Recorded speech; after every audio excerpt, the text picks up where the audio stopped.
Thank you so much. It's like, I want to cry and laugh at the same time. Well, we have to cut this. Other people have come in and said, well, can you do a French roast? And if you go more than 10 or 15 seconds, you burn it. So you've got to be very careful there. For the life of me, know why, but don't. Oh, there's two things. Sorry. You said, I want this job. Hi, my name is Tina Cresswell, and you're in the Daily Grind in the office. We started this coffee shop in 2005 after buying a property out in the park in Cypress Hills Provincial Park. We moved to town and discovered there wasn't good coffee in town, or coffee that we wanted to drink in any case. And so I decided to start a coffee shop to give me something to do in the wintertime. We were in a very small area for the first few years in a building built in 1910, and then we moved to a larger facility right next door to that building. And we've been running for 20 years now. On October 10th, it will be 20 years. Mm-hmm. And I'm Dave Turner, I'm Tina's husband, and when we first got the coffee machine and everything, and the cappuccino machine, I was the one that was running it out at the park, and I played around with it and I became a bit of a barista. I'm not a perfect barista. However, after that first year, we decided to bring the coffee machine to town, and that's when we got into it. I spent most of my time away, working away at the mines, but so Tina was the one that dealt with all that. And then 5 years ago, the guy we was getting our coffee beans from came and said he didn't want to roast coffee anymore. Would we buy his coffee roasting machine? And I thought about it, and we ended up buying it. And I played around with it, and I spent a couple of days with him how to roast. I came back here and did things. The first one went really well. The second batch I made, I burnt. The third batch I did, it was undercooked. And then we decided we needed to get more green beans. And we contacted the place in Montreal, thinking that they were just a warehouse. And we found out that they were about the fifth or sixth person in the chain, and we said, that's crazy. You know, I can understand a middleman, but we're not going to have things moving all the way down. And we contacted a guy in Vancouver and got some green beans from him. And I told him the problems I was having, and he suggested a couple of books. So I got the books, read the books, and while I was reading the books, it was telling me you can't just use the same amount of air all the time. You've got to adjust your air. So that's what I ended up doing. I was playing around, and as I was doing it, so that we had the menus there, so it was consistent. Then some cowboys came in and said, well, you make us some cowboy coffee. So I said, yes, what do you want? And when they told us, and I went away and roasted it. They took it away. They came back a week later and said, no, that wasn't quite what we wanted. It was a little bit too bitter, I think it was. Can you try again? So we did that, and I played around with it again, and I came up with the classic cowboy. And they said it was beautiful. That's the way it's gone. So that's what we've been using as our mainstay, classic cowboy, and we use that in our espresso machine, cappuccino machine. It's important to know that the coffees that we use in the green bean are, first of all, they come to Calgary to a coffee trader who is a very small operator. He knows the farmers, all of the farmers who farm the coffee, and he also doesn't store a whole bunch of coffee at a time. His warehouse is small. He is very personable. He knows our place. He's been here. He's visited and seen what we do. And he sells organic beans. They are also rainforest appropriate and sustainably produced. So our coffee, while it is blends of different coffees, is all organic, and it is all mindful of the ecology and the environment. It comes in from South and Central America by and large by ship and docks at Vancouver. So it's very, very direct. We do have some single source coffee as well as the blends, but the blends sell very well and people like them, and we use them on a daily basis. Question is, what's the hardest part in the first years of your business? For me, the hardest part was identifying our market and identifying the needs that our market had. I think it's very important to craft your business with your customer first and foremost. And I wanted to make sure that what we did was what our customer needed. We did our coffee according to our customers' needs, as Dave has explained, and we also did our little bits and pieces in the store according to what our customers were asking us for. They were lamenting the spice supply in a small town like this, so we brought in spices, and our spices come from Victoria from a small spice supplier. They were lamenting the inability to buy olive oil, so we brought in olive oil. We try and respond to our customers. That was what I focused on most in the first few years, was trying to get the mix right, trying to get the customer satisfaction right. And then, of course, staffing. Staffing is always an issue in a small town, but we've been very lucky. The hardest part for me was getting the consistency, because I was working away from home so much. So I was probably away from home for 2, sometimes 3 weeks, and then only home for a week or 2 weeks. And it was a case of being up to date with what was going on, because while I was away, things were being changed here. And by the time I got home again, I was having to figure out what was going on, and I just got it sorted out, and I was away again. and then things had changed again by the next couple of weeks when I came home. So that was the hardest part for me, is getting used to it and getting to be consistent in everything that was going on. Until, I'd say, 5 years ago, when we got the roaster, and then everything was sensible after that, because it was consistent for me, because I played around with it all the time. And being an engineer, I could do anything I wanted. So. But also, I think having Val as the manager, once we promoted Val to manager and gave her on-site supervision duties and also front-end overview, it was easier as well, because then things were consistent. Because I think when you're trying to be manager and run a till and make coffee and do everything else at the same time, it's very hard to keep in mind how things should run. And I think sometimes it was hard for me to understand why Dave was frustrated, because he didn't know that we'd changed this because it didn't work that well. So now with Val in the front end, running the front end, it works much better, because we can focus on customer needs and product quality. Which coffee recipe is special for you, and why? The cowboy coffee, because real cowboys helped us design it, and we didn't kill anybody. And it is the main seller that everybody likes. I mean, and the fact that we use it in the cappuccino machine, or the espresso machine. Has it ever happened that a client inspired you to create a new recipe? Yes, that's how we created them in the first place. As I say, the cowboy was because the cowboys came in, and then the ranchers was because somebody else came in and said they wanted a breakfast coffee. Other people have come in and said, well, can you do a French roast?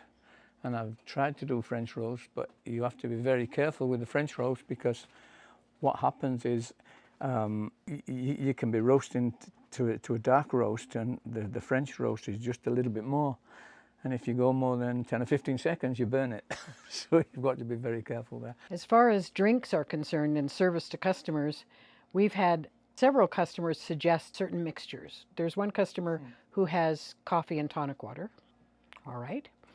There are several customers who come in, and I will, if I'm on the till, I say in the comments of whatever coffee it is, Olivia's coffee or Betty's coffee, because they have special formulations that they like.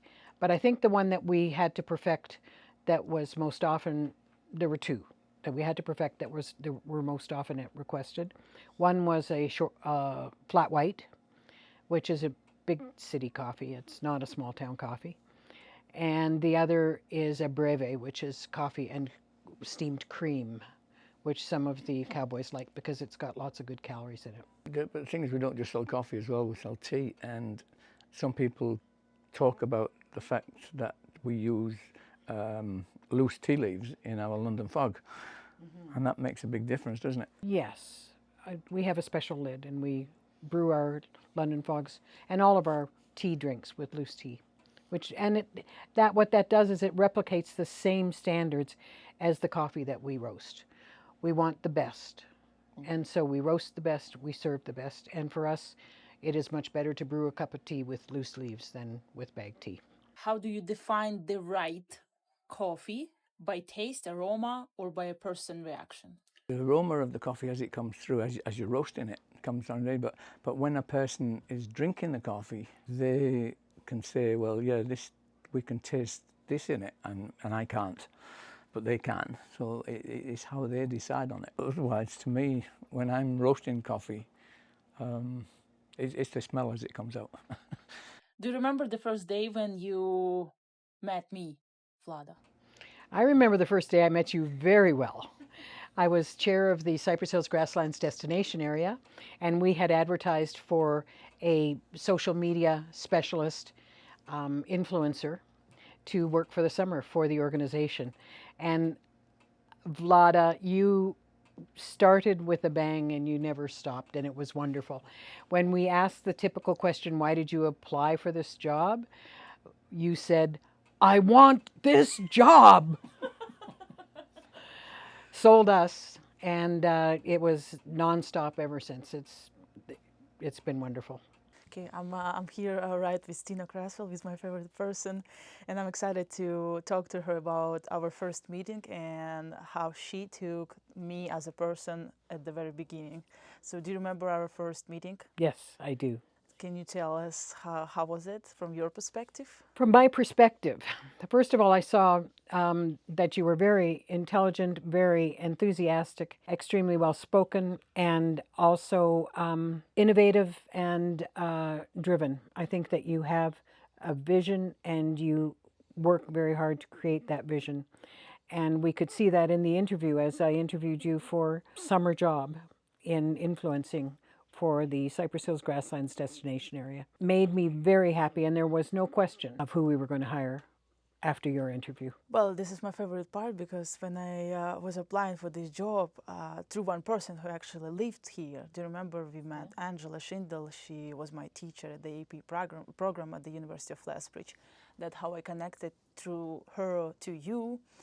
And I got this job because she's just like, you should apply. This is perfect fit for you. I just like, I don't know, well, maybe. It's like so far away. But then when I started search about Cypress Hills and Grassland Destination Area and what actually this organization does, I got so much inspiration because I love businesses. And as we talked like a year ago, I really value small businesses who try to make their story, you know, and I love to talk to people who behind the scene. That's why I'm doing it right now. And couple questions to you about like how did you take this news when I came to you, when I reached out that hey, I really want to work with you and I want to open up a coffee bar, and what was your reaction? Our reaction was extremely positive. I have to say something about authenticity, because one of the things in the interview, in the initial interview for that job in the summertime, was that your authenticity as a person showed through. And that's so important. You cannot pretend to be who you aren't and be successful. You must be authentic, and you are authentic. And I can see that in the branding of your store, in your business plan, in your approach to the whole project, which is a daunting project to start a business, especially when you have to learn about all the ins and outs of coffee and all the ins and outs of running a business for customers and storefronts and all of that stuff too. But all of that depends on your authenticity. And what I see in your branding and in your model, your business model, and in your business plan is Vlada. And that's the most important thing. And that's what's going to make you successful. Thank you so much. It's like, I want to cry and laugh at the same time. We have to cut this. I thought it's going to be easy, but no. But it's true. Oh my God. Because that was one thing I forgot to mention before, and that is one of the most important things, is Wow. authenticity. You know what make me authentic? All of those people around me, you know, because like the brand that I'm trying to build right now, I want this brand to be about people, you know, because while we chatting with you, while we sharing stories, we sipping coffee. So this is the key for the Kultura brand. So when I first reached out to you about this idea, that like, hey Tina, I want to learn from you. I didn't come to you and just like, hey, tell me everything about your shop and I'm gonna open up. I really wanted to try how it works. I've been here and I've been trained by Val. If you met your younger yourself, what would you say to her? Be brave, because we don't know what we can do until we try to do it. I'm going to digress a little bit. I had an interview with a summer student this year who was a resident of the Congo and then was in a refugee camp for some years in Malawi and is now in Canada on a student visa as a refugee. I asked him the normal questions. What do you think you can bring to the job? He told me about punctuality and cleanliness and the ability to learn and the ability to listen. And then he looked me in the eyes and he said, "And I'm courageous."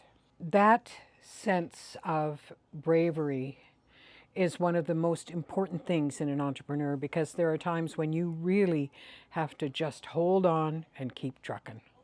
You have to just not think about the consequences because you know it's the right thing to do. And so I think courage is the most important thing. So for our future brand, Kultura, as you're going to be our main supplier, because I really like your beans and roasting, and I fell in love in your coffee shop, and I really like how you take care of customer service. And because I can tell when someone coming to the store, you all in to customer. You know, you getting them attention, you take care of them, you ask them, you have like the best hospitality. And this part that I really want to take from you, to be the best person who can serve people in my coffee shop. Because as we talked before, three main things to run and operate successful coffee shop: you have to have best hospitality, high quality service, and consistency in the coffee drinks, right? So for my future coffee brand, Kultura, what would your be advice to this like small coffee shop? Well, once again, of course, you have to be authentic to yourself and to your brand. One of the reasons I like your branding so much is because it really incorporates the deep cultural significance of the Ukrainian heritage and the modern take on consumer expectations. So you have to definitely keep that deep significance, that deep rooting evident in all that you do. But you also have to move with the times, watch what's happening in not only in the coffee world, but in the world of young people. You're more connected to them than we are, but I spend a lot of time just looking at trends and thinking about what people are talking about and what people are listening to and what kinds of food and drink they're interested in. I think one of the interesting things these days is the no alcohol trend. Like there's a big trend to non-alcoholic drink. And I think really in the business you're in, you can supply or you can fill the gap a little bit for people who don't want to drink alcohol but still want to go to the party, if you like, with coffee drinks that are exciting and a little innovative. Three things describe your coffee shop: the daily grind. Homey and comfortable. In other words, we try really hard to make people, when they walk in, say, oh, this is like a kitchen table. This is not someplace where people are buried in computers. It's someplace where people sit and talk. Customer focused and well appointed. We have things that customers are interested in looking at, even if they don't want to buy. They can learn things from our coffee shop. And the third thing, of course, is really meticulous food and coffee preparation. We take care. We use fresh product. We use organic when possible. We cook, for instance, we make our soup every day from real product. We don't open a can. We roast our coffee. We degas our coffee so that it doesn't have CO2 in it. We think about our presentation and our product excellence. Every day I taste the soup. And the reason I taste the soup is not just because I think that Joe might not make good soup. It's because that says to me that I'm responsible for everything that goes on in this shop. And as the owner, that sits heavily on me. The last thing that I want you to help me with, what would the best advice to the young generation for now? Be fearless. We've talked about this already. Be fearless. Second thing, make sure that you can always look in the mirror and look into your own eyes and be happy with what you see. It's called integrity. Okay. The last part is gonna be quick questions to two of you. Coffee with milk or black? Milk. Personally, for an ordinary coffee, I can drink it black. If it's going to be a espresso type coffee or a cappuccino, I need a latte, so it's got to be milk. Okay. I, on the other hand, drink a coffee with muscle, double long shot Americano, not too much water, but some milk. Light roast or dark roast? I like medium roast. The dark coffee has a lot of flavour and not a lot of caffeine in it. I like a full-bodied brew, but I don't like too dark a coffee.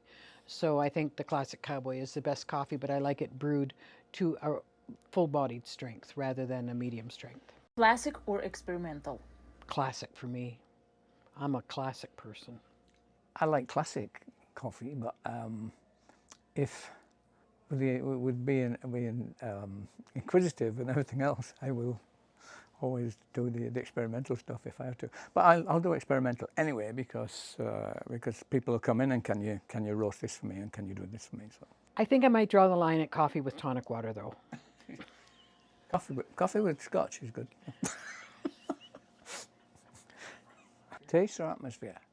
It's taste. It's got to be taste. Absolutely taste. More exciting, trying or teaching? Teaching. Teaching people. I usually go like this. You've got 2 ears and a mouth, so make sure you're listening. Listen to what you're being told and then apply it. And then that's what I would like to get through to people is don't rush into things. You can sit back and listen to what's going on, and then you can interpret what needs to be done and work out that way. Yeah. We mentor, and I mentor young folk in the front too when we hire them, to how to treat customers, how to be more efficient. Rather than telling them what to do, you say, well, okay, well, if you do it this way, you'll have a better outcome. Mentoring is really important, and you have to find a mentor that suits your way of listening and hearing and teaching. It goes the other way, because you can come to somebody who's been doing something for years, and you can come along with your new ideas. Yeah. But don't go and say, you're doing it wrong, do it this way. You just turn around and say, when you get 5 minutes, try it this way. Or tell me why you're doing it this way. Who makes decision faster? I do. Me or her? Depends. I do. She was fast. But it all depends on what we're talking about. If it involves process, or if it involves analyzing something that's happened to come out with a decision, I make the decision faster because I'm intuitive, and he is analytical. Yeah, he's an engineer. He goes through the steps. No. And I can still miss the steps, but you can miss steps. I'm not saying you can't miss steps, honey, but I gather the universe and make the decision. Who is more of perfectionist? He is. In everything, yeah. I try not to be a perfectionist anymore. It doesn't do your life any good when you're a perfectionist because people think you're being nitpicky and people don't like you for it. I think it's very important that Dave has perfectionist attitude and tendencies because he's a coffee roaster. The last question, who is more stubborn? I'm very stubborn. He is. That's why the dishwasher is running today, because he's stubborn. Yes, I will not stop until it's right, until I've finished, until I've got it right. So in that way, I'm a perfectionist as well, but it's the tenacity. It's a case of once I get my teeth on something, I will not let it go until I've fixed it, until it's right. There is so many challenges on the way, right? And it's really nice to be supported by old generation and experienced generation, and who knows, who can give like actual advice, like not the water in the book, like that you're reading and you don't understand how it works. Actually, you need to be experienced one. To the young generation, young entrepreneurs who is about to open up something, or they thinking to open something, what would your advice to them? Make sure your ideas are good. Once you start, don't stop. And it's so easy to turn around and say, that's it, I quit. You've just got, and that word tenacious again, you've just got to keep going and keep at it. And you make mistakes, And what can I say? For every mistake you make, you're going to make a good decision afterwards. So that's fine. Never ever doubt yourself, and never ever give up. That's what I see as a, you know. And the other thing I would say, you're starting at the right age, because I wish I'd have started when I was 21. That's right. I have something that I think is really important that I did not do that I should have done, is ask for help. You don't know everything. Other people have knowledge that you don't have. So if you run into something that's hard, ask for help. If something doesn't seem to be working out right, ask someone why not, and see if they can solve the problem. There's on the way, when you open in something new, there is going to be haters, and there is going to be people who support and love you. Your advice to deal with haters? Swift said it best. Haters gonna hate. Whatever. Well, no matter what you do in life, and as you do things, you get 10% of the people are going to jump in straight away and say, yeah, this is great. 10% are going to say, no, it's never going to work, and they're going to hate it. And it's the people in between that you have to bring along. Okay? And we also have to remember that we're in the age of hate is cool. And we have to remember that it's a trend to stir up animosity, to stir up division, to polarize people. And don't be affected by that. Be you, and seek the people who are happy with who you are. You're welcome. Thank you so much. That was lovely. Thank you. I was so lucky to have you both in my life. You're welcome. Be taught by We're glad. experience, cool, amazing, wonderful. But if it goes the other way as well, Yes. we're glad we have you in our lives. You amaze us. And we talk about it all the time. You inspire me, and I damn. I found this a little jewelry in the middle of the road,